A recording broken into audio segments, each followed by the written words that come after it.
right, I wanted to review rational numbers and taking our decimal numbers and turning them into fractions. Okay, so decimal numbers, turning them into fractions. Here we have our place values set up. Notice how I've divided them up here on top. I have wholes, so these are all whole numbers, ones, tens, hundreds, then we have thousands, 10,000s, 100,000, so on and so forth. I went over here and I called this fractional. Okay, now you're probably thinking that, hey, that's not, those aren't fractions, those are decimal places. But we want to make sure we're thinking of them as fractional places. So my tenths, so for all my tenths, I want to make sure that I'm thinking of my tenths, every tenth, as a 1/10 fraction, even though I might write it as a decimal. I also might want to look at my hundredths, and I'm going to want to think of those as every one that's in here is a hundredth. Okay. And then thousandths, same thing. I want to look at everything as 1 out of 1,000. Okay. Or 1,000th. Right. And I want to think of them as fractions like that. Okay.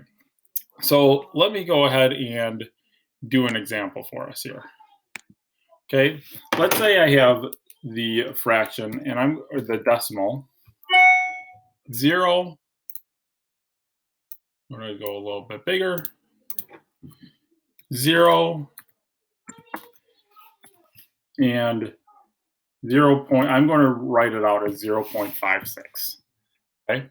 Now we know that that's 0. That's 0 and 56 hundredths. Okay.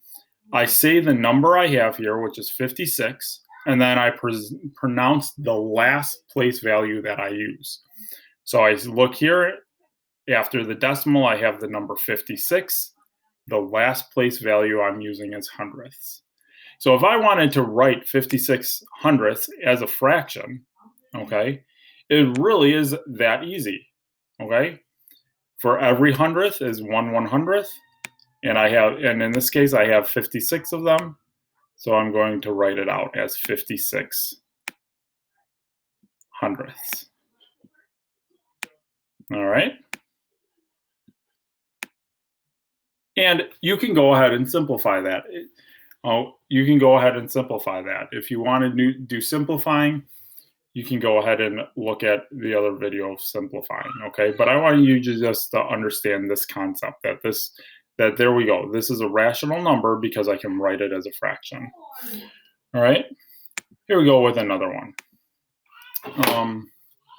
0.043. Okay. 0.043. All right. I want to go ahead and write that now as a fraction. See if I can write that as a fraction. Well, first I have to think to myself, how would I say that as a number in the first place?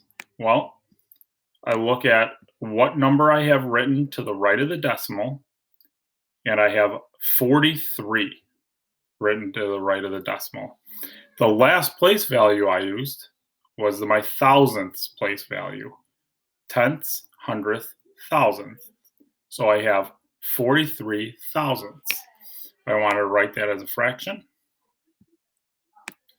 I would write as 43